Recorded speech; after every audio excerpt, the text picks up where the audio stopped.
Unpopular opinion, but Unpopular opinion. Unpopular opinion. Unpopular opinion.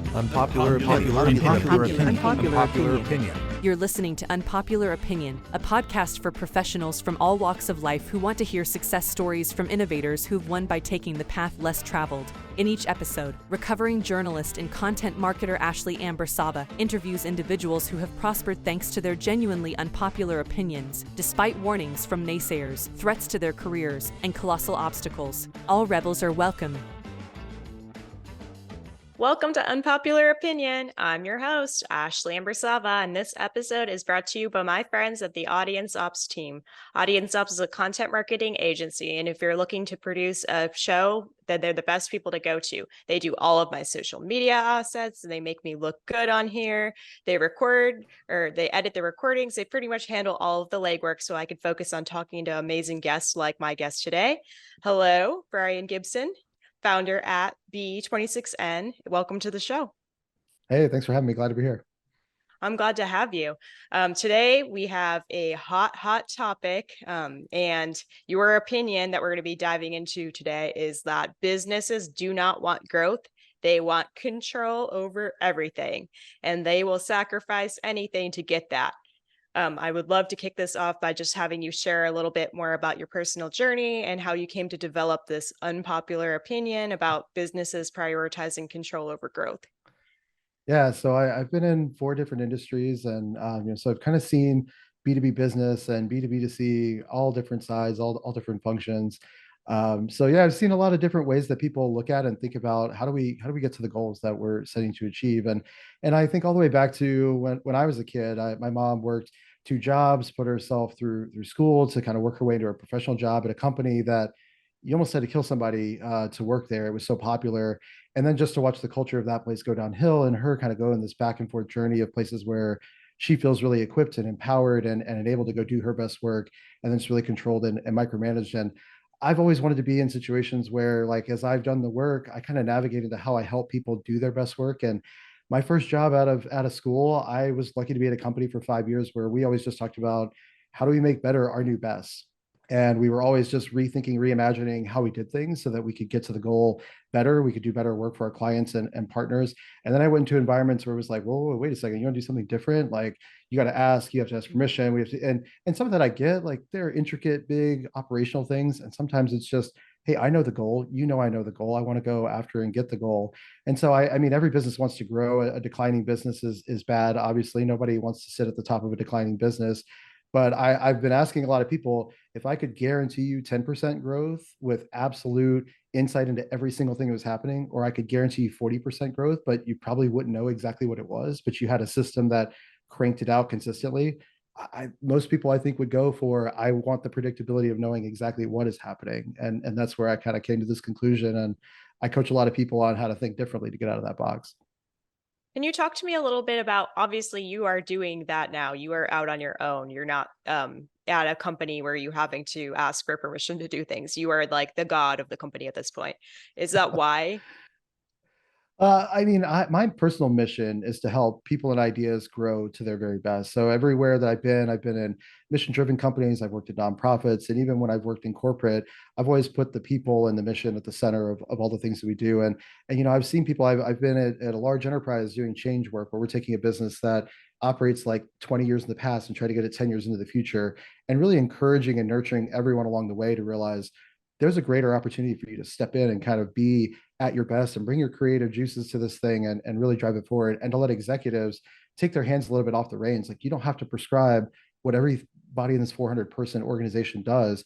If you set a vision and focus everybody on the customer and understand what value and success looks like for the customer, and then have a bunch of talented people, or even folks who don't maybe feel as talented, but see things on the ground and what they do, let them go after it. And you'll see this compounding set of engagement and excitement and energy, but it's driven towards customer results. It's not just engagement for engagement's sake. It's actually being productive in the business. So businesses, like you mentioned, strive for growth to increase their profits and market share.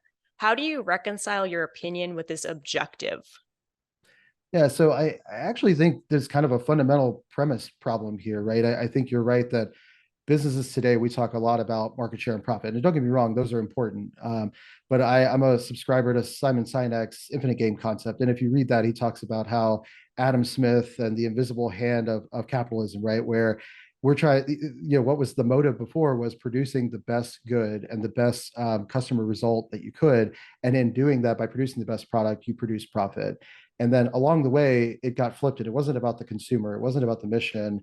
It was about the profit motive. How do we put the shareholder first? And, you saw a lot of founders of major companies from the early 20th century give way to these professional, almost, profit management operators who drove their company in that style for decades.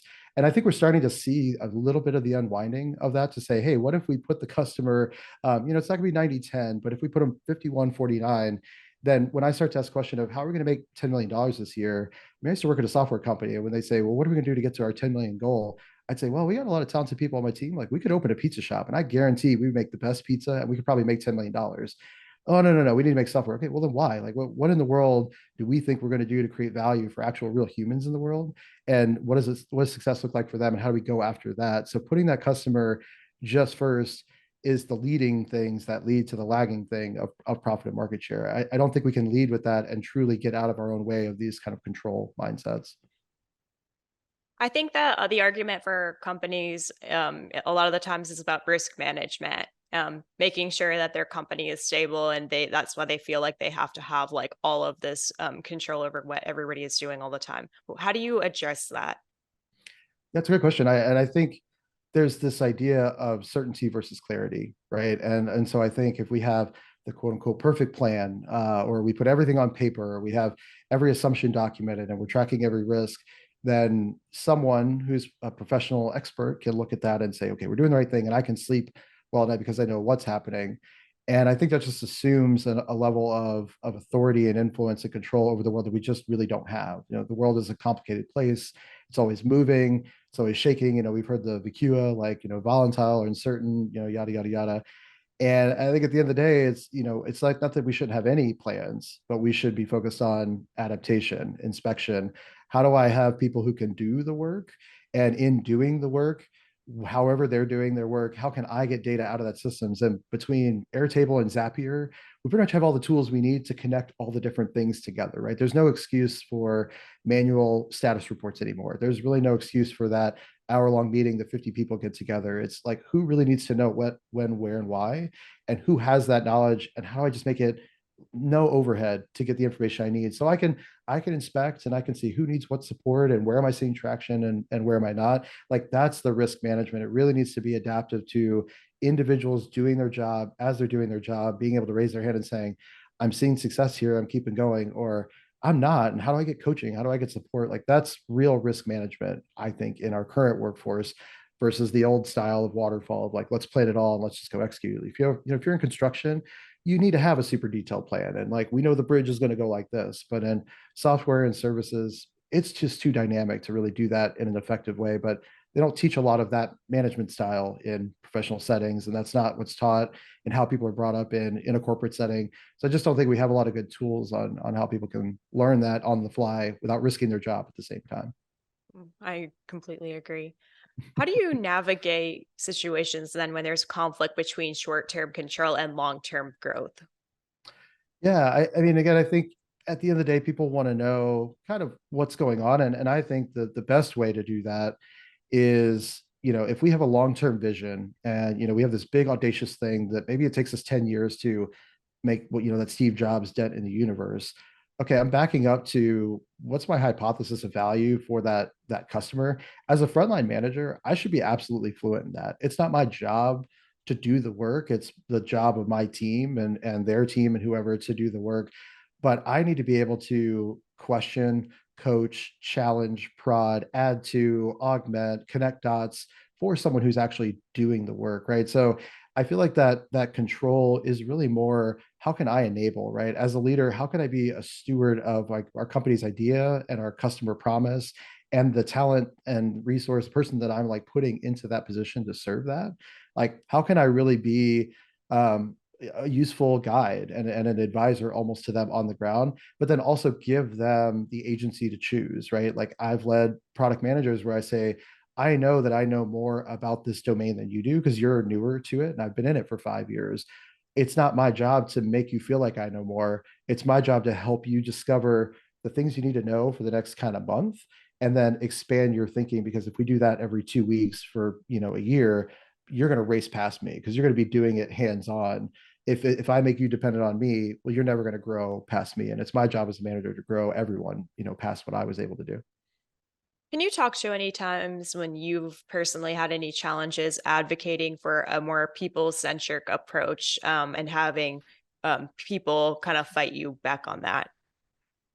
Yeah, I think anybody who, like I work a lot with startups, right? But I think at the enterprise level or even mid market, right, 1,000 person company, if you're an individual contributor, I don't have to tell you just how much of your day job you're spending not doing your day job, right? But I would bet if you're a frontline manager, and I asked you to look around and say, how many things are you asking either directly your people to do or that your company is asking them to do that you're holding them accountable to, that is not them actually doing the work. And right, so like I feel like every opportunity where there's a new process that comes down, I mean, I won't name any names, such as you and me chatting, but people bring in a process and they'd say, well, we can amend this process when, whenever we know it's not working. Well, how do we even know this process will be working? How are we evaluating success? Like, is it helping us do more things? How do we know it's helping us do better? How do we know that the decisions that come out of it are actually creating hits and not misses and what we should or shouldn't do? It's like, oh, we'll figure that out. I'm like, well, you're telling me we'll figure it out after we started. I'm asking we figure it out even on the front end.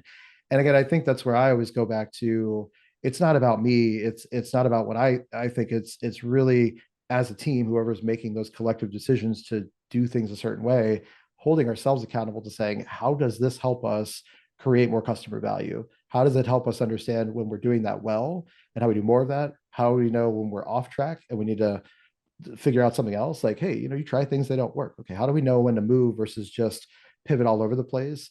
Or how do we know we're actually doing the wrong thing the wrong way and we really need to take a step back and think about it? And if you're not intentional at that level, it does create a lot of conflict. And I try not to make it about the people. I think the people, this is going to sound weird to say, but they're secondary. It's really about how do we all operate best, and then how do we create a system that people drive their energy towards to do that? Because at the end of the day, if you have a business where everyone feels super engaged and they are like glad to be there, but you're not creating any customer value, truth is that business isn't going to last forever, right? And it's like, I would rather be at a business, I guess if I had to choose between be somewhere 9 months and it's awesome, or be somewhere 9 months and it's awful, but that business grows, like, ooh, that's a tough choice. Like, do I want to lose this job? All things being equal, of course, I want to be in a business longer if it's more engaging. But I think that trade-off of we have to be customer value focused first. And in doing that, creating an environment where people can unleash their potential and like, wow, engagement is just flourishing, all over the place as a result of it. You mentioned valuing empowerment and autonomy and focus and alignment, and I'd like you to kind of break down how these values all play a part in contributing to a better environment for all. Yeah, again, I think it comes back to focus first, right? And especially if you're a startup, you're looking at an incumbent and saying, holy, cow, this is $1 billion company or $100 million company. And, them growing 2% dwarfs your 100% growth rate, right? But your natural inclination is to say, well, who wants my stuff? And there's some adaptation in early days of a startup. But once you get that early traction, that's really the time. Like I talk a lot about the one by 1 inch square of a map, right? Like how do you find your spot where you can get a foothold and then double down on that?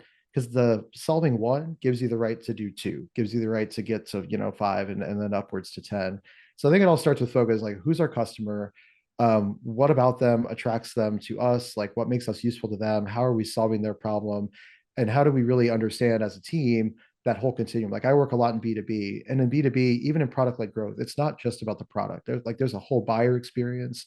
There's usually an admin role and integrations and onboarding. It's like all of that is the product. And then even once you turn the product on, getting to full adoption is even more of the product. So how do we align each function, understand like what needles am I trying to move in that whole flow, so that when someone works with our company, it's like, wow, this is super seamless end to end. Like I never know who I'm exactly working with. I just know this thing works, and it's like something I can't live without. And man, I wish every product worked this well. And I think focus and alignment create those conditions where then everyone knows their lane. And yes, there's collaboration across the lane, but people feel like they have more accountability and ownership to drive in their direction, and they know they're not bouncing into everybody in the organization. And it's really hard to set up a system like that. But once you do, it's kind of like, I can't go back. I can't go back to a world in which we just are all tripping all over each other. When you're a 10, 20 person founding team, that's great. Kick the can around the garage, like just solve things, get things done. When you're scaling up to 50, 100, 200 people, you can't operate that way. There's just too many connection points between all the people to make it work. I love how you connected all of that, and it outlined how much like sense it all makes to do that and to value all those things. Like you did a good job describing all of that. I just wanted to take another quick moment to thank Audience Ups again for producing my show. Without them, I wouldn't have it because I would not have time to do all of the post-production. If you guys want to get hooked up and have me make an introduction to that team, let me know. Back to you, Brian. So how does a top-down control-oriented approach impact employee morale? It's a great question. I mean, I think it's easy to look at the world as it is today and say, oh, top down is bad. But, think about like the military, or think about, an operating room in a hospital. There are environments where top down control is essential, right? Especially lives are on the line. But I think even in those scenarios, the mission is the most critical thing, right? Like, why does a soldier listen to a commanding officer? It's because they've taken an oath to defend the Constitution, right? They know that the mission is about trying to do good in the world and like defending freedom and honor. It's like there's a higher purpose there. And then when they're given their order, they're also not just told like, go right up the hill. There is an understanding when you're preparing for all of that of like, why are we doing this? Why are we here? Like, where can I contribute? What is my contribution? And as a unit, how are we effective, right? And moving forward. And so I think morale is a function of that. If I really understand the why, I believe in the people next to me. I believe that the person above me cares about me, that they want to see me succeed and do well. And if I can bring, like, people know if they're able to bring their full selves to the work. And I don't even just mean demographically, although I think that is super important. If you're in a 100-person organization and I'm going to be the 101st person to join, I probably have a pretty long job description of very specific things. I probably have specific talents they were looking for. And that's great. I can do all that in spades. But guess what? I can do 100 other things. And wouldn't it be awesome if I can, in my own way, if I can enable somebody else who's the best at what they do to be even better because I'm looking out for them, I understand them. People are doing that for me, and I'm just able to bring other value to my role that you didn't ask for, but I'm here, and that's what I can do. That's where I think true satisfaction comes from, is because I know this thing's important. I have permission to go out and be my best self and do the things, and I have permission to fail. And failure is not punished. It's I get coaching and guidance on, okay, why didn't that work? And if I'm working, if I always say for the jersey, the name on the front of the jersey, if I kind of do something that's maybe not how my boss would do it, did we get to success? Great. Hopefully there's a pat on the back there, right? Or if I kind of messed up, how bad did I mess up? Like, is a client firing us? That's pretty bad, right? But it's like most things are not really that bad. If people know you're doing the right things for the right reason, they'll give you some latitude to miss the mark, as long as you're not horrendously missing the mark. When you think about indicators or metrics on how an organization following like that kind of ideal path, like what that would look like, what would you look out for?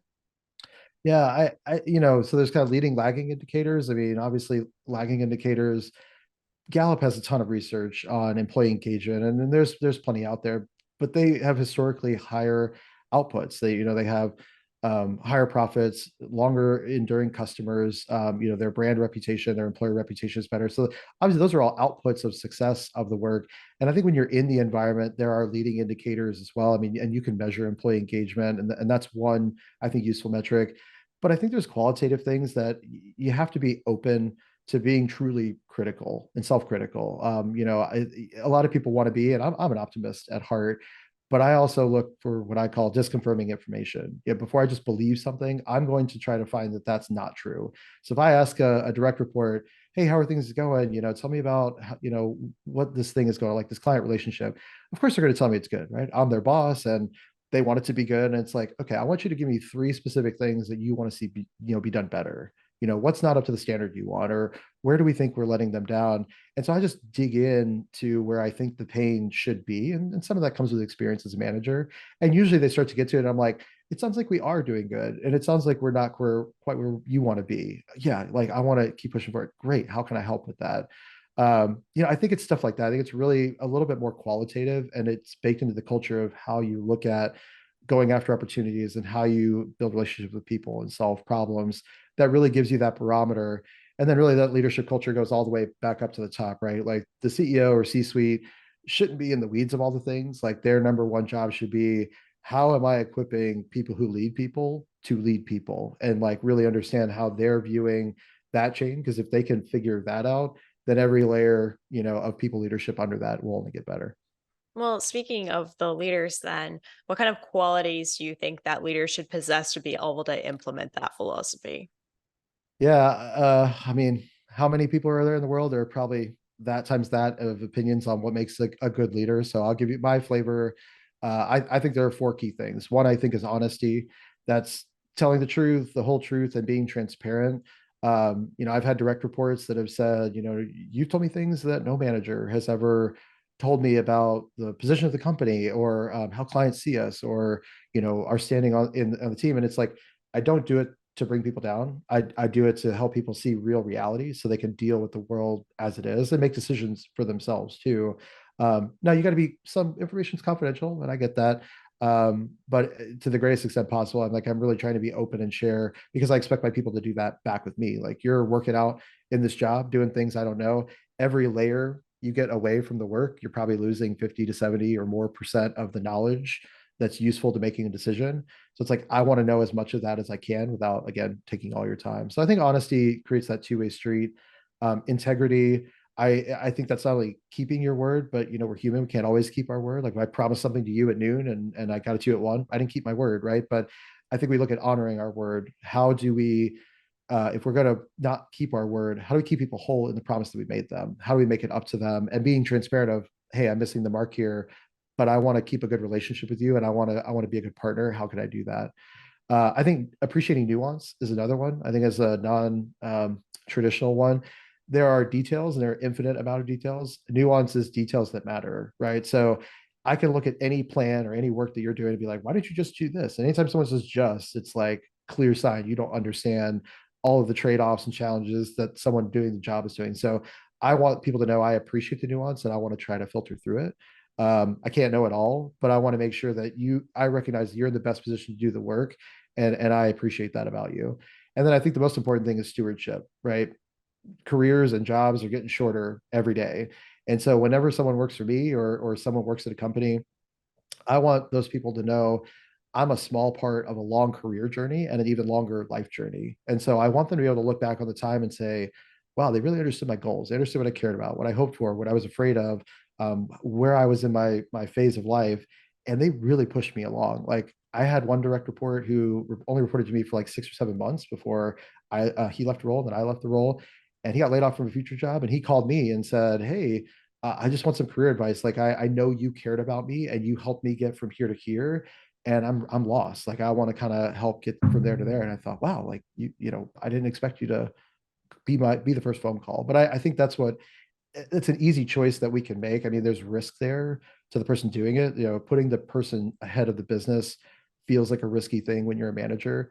But I think that's ultimately, if you're a little bit self-interested, that's how you get the most out of people, is when they know, what I care about, and you're here to help really be a tailwind for me.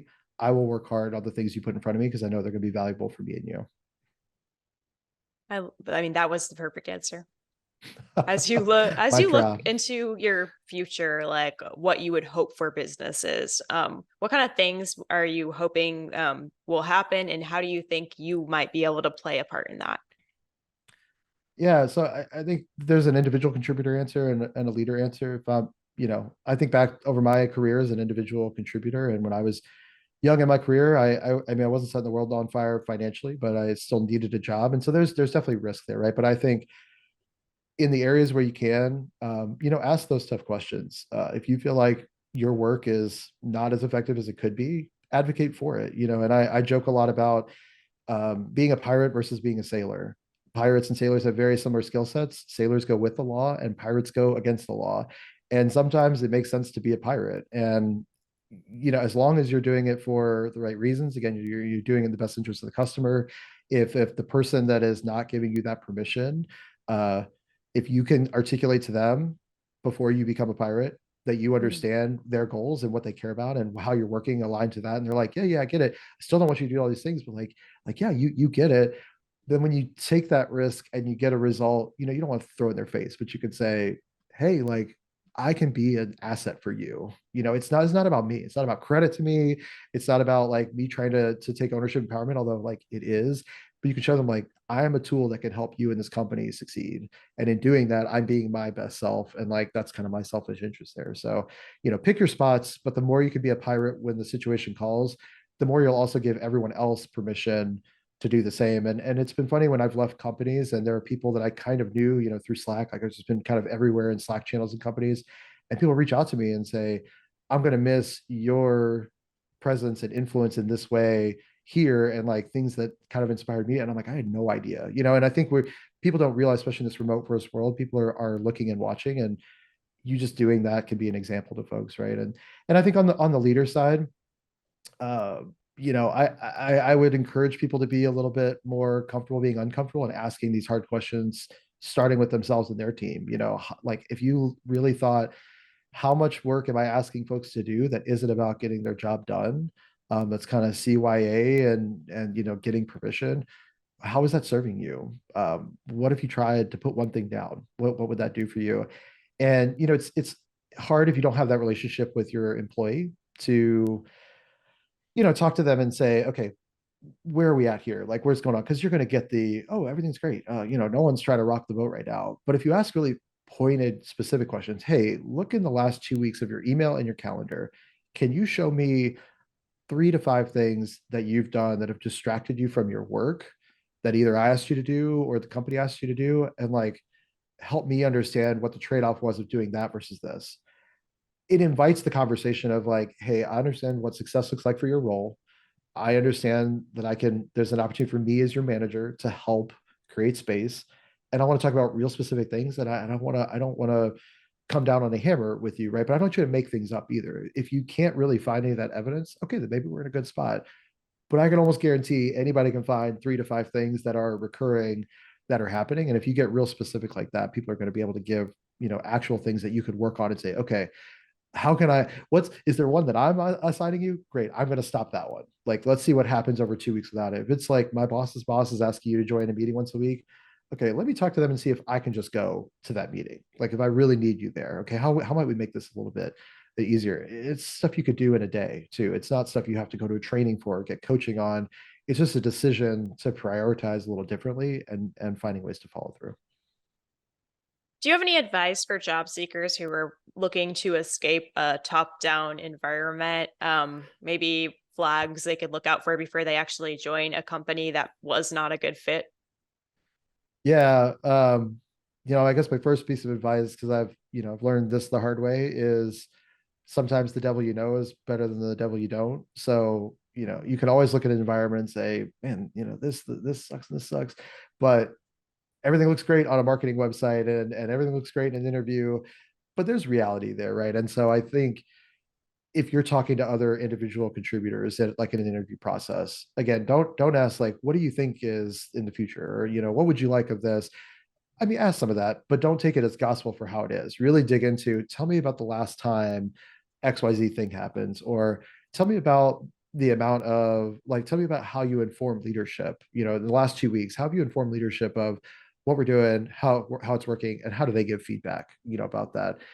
Because then they're going to dig in and say, well, we had it this way, and then this person left, and now we're kind of doing this, and okay, maybe there's an opportunity to shape it there, or hey, this is how it's been. It's how it's been for 3 years, and maybe the person who's hiring you is saying it's your job to change that. I've been in that role too, and some people do, and some people don't. Like everybody thinks they want change, but you go first. Nobody actually wants to be the one to walk through the wall first. So I mean, I think asking about how things have been is a great way to figure out what it is, and there's no environment that's going to be completely without red or yellow or mauve colored flags, right? I think it's about it saying, if I accept this thing day one as it's presented to me, is that okay?